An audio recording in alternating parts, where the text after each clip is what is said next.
Right, and we are grateful that you are here, especially you students, our esteemed faculty members, and as well as our bosses here. So once again, good afternoon, and I would like to reintroduce myself. Thank you for that wonderful introduction as well. I'm Lorenzo Rosel. You can call me Enzo, and sir, and I'm working for under P2P. So ang aking specialidad ay AP. So let me walk you through sa aking journey or odyssey so far. I like to call it odyssey kasi naniniwala ko sa retire.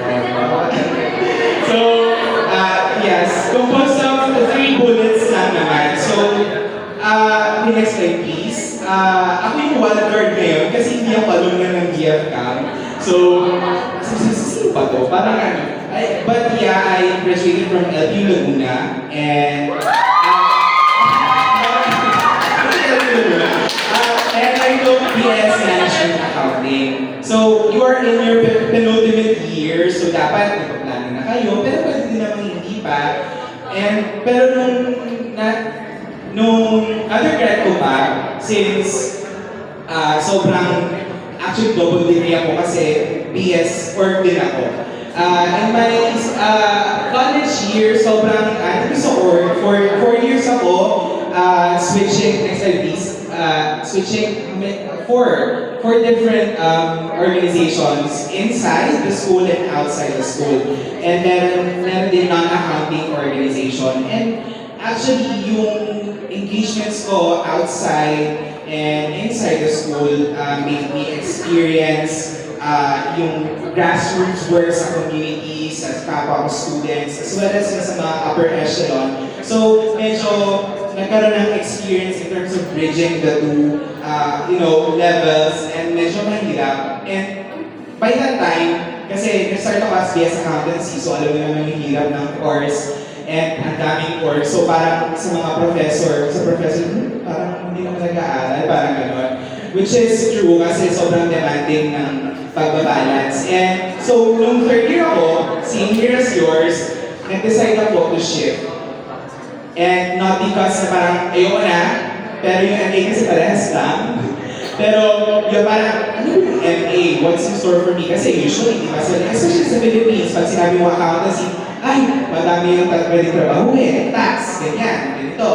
And pag MA, ano yun? Parang big question mark, right? And natakot ako nung before ako mag-join sa workforce kasi ano bang trabaho ko, right? And mahirap kasi pioneer degree, pioneer batch kami sa University na Management, ay pioneer second.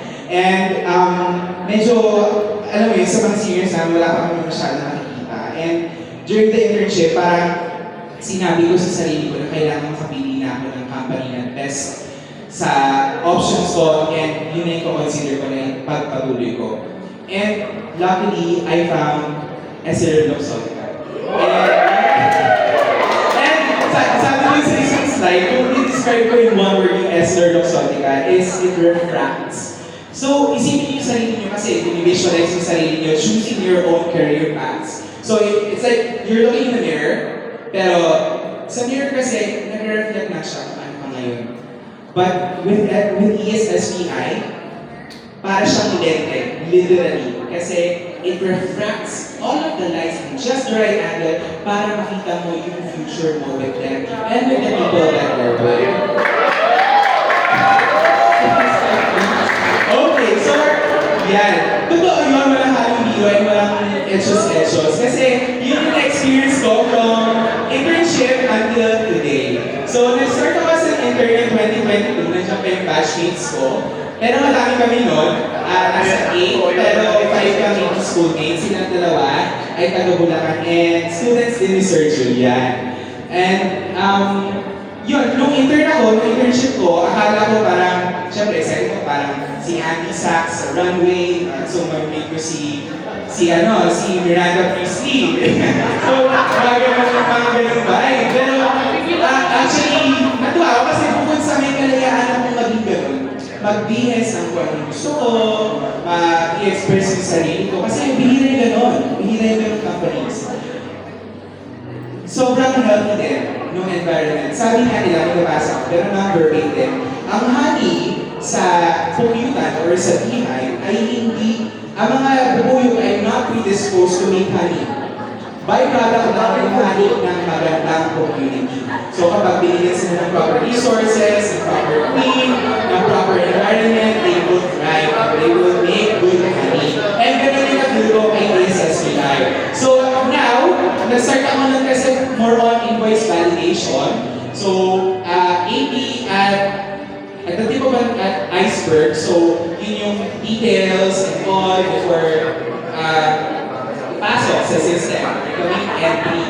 And now, luckily, I was absorbed and gone through the normal interview process, and now, natanggap ako as a specialist 1. And ito yung few pictures ng internship, nakaranas na ako ng fire drill, so 3 times.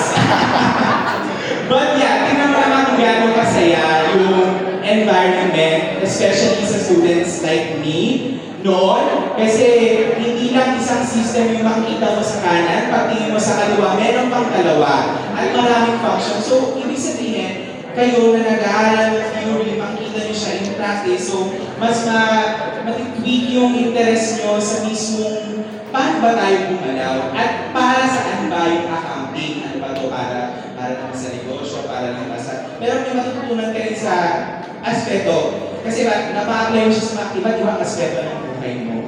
Kasi cycle lang naman yan. Next slide please. And nung natanggap ako, 6 months, luckily ulit, I have good leaders sa aming department. And actually sa buong company, hindi yung biro, walang halong biro, lahat ng leaders namin ay good. And yung colleagues din namin, that's why okay yung working environment. So during my early probation, 6 months, I was able to handle the first Malaysian, my entity migration here sa GBS. So means na more on AT side, nag-aral ng proseso, in-practice, in-apply, in-standardize. And then, yun, currently, I am handling the second Malaysian entity, and also, I was able to participate sa user acceptance testing ng third Malaysian entity. Yung UAT or user acceptance testing is yung pag-test ng system, ng accounting system before mag-migrate yung isang negosyo. So, basically, checkpoints kung ano ba yung work, ano ba yung hindi nag-work, but ano ba yung kailangan pang improve and ilagay. And eto kami ngayon sa aming department, sa shoutout sa Amera team, kahit wala sila. Yeah, nandito sila, Amera team, sa buong P2P, and sa mga sa mga colleagues from the other departments. So, lagi madaming, bukod sa work, katulad sa kami Kuya Jules, marami rin kaming of course, events para ma-build talaga yung relationship within the team. And then, next slide please. Luckily, before ako ma-regular, I was chosen to be part of the Malaysia trip sa pag-migrate ng second entity. And ayan kami, ako with my 2 seniors from AR and GL.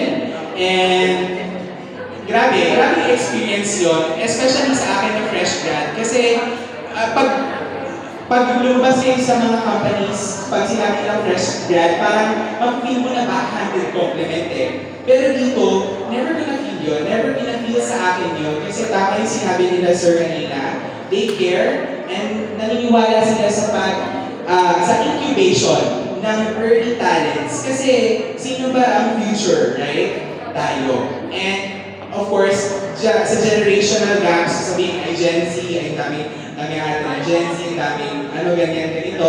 Pero there's something to learn about our generation. As much as madami na tayong pwede matutunan sa kanila. Right? And dapat na-isect kayo. Kasi maraming drama, maraming well, hindi na drama, maraming excitement at maraming pwedeng maging learnings, especially ako dun sa Malaysia trip, kasi lahat na nakatrabaho ko doon, more than 10 years na sila sa company, and ako parang 6 months, and then so ako kinakabahan kasi first time ko talaga. But, of course, sabi ko nga, with my good leaders and good guidance, successful ang tatlong migration currently. And, ayan, ngayon, bukod sa work aspect, meron din ako, of course, sa lakas ng boses ko ngayon, medyo nahalata yun siguro, na hindi ako singer, pero ang interest ko din ay mag-host, mag-create ng events, kasi syempre addict tayo sa organization. So, hahanap-hanapin mo yun, lalo na kung 4 na taon kang na gano'n, hahanap-hanapin mo siya sa work. Sino ba dito ang nasa council, organization? Yan. Oh, konti lang. Oh, pag tingin sa work, ano din, i-interview kayo. Anyway, ayan, CSSPI, si Lord Oxotica, isa din siya, binibigyan niya din ng focus yung pag-practice or bibigay ng stage sa mga gusto mag-share ng talents. And here are a few pictures ko hosting. And yung event namin ng Halloween, which is kami yung nanalo sa Big Decor Design. Shout out, AR, AP. And next slide please. Ito pa, bukod doon, marami kaming active Christmas parties, mga ganap team buildings within the B2B. And yun, last year, sayang napanood yung video, pero last year, luckily, ako yung nanalo as Rockstar of the Night. So yun, kung ano man yung mga interest nyo, mahahanap kayong avenues dito. And then, what's next for me? Especially ako na 1 year and 8 months pa lang here sa ESSPI, plus 3 during my internship. Parang medyo mahirap pa for me, parang in hindsight na makita yung future ko. Pero sa Essilor, dito sa ESSPI, hindi naging malabo. Laging may plano. And ayun, ito yung what's next for me. Marami pang systems. Pwede ko kayo master yung current system ko. Pwede ako mag-aral ng iba. Pwede din ako mag-jump to other things, malaya. And contribute to other upcoming projects. And of course, inaasahan namin na in the future, one of you might be our workmates. No? So, I'm excited sa future ko and I'm excited sa future nyo. And hopefully makatrabaho namin kayo. And then, it's like, please, thank you so much. Yeah, very good to you. And thank you so much.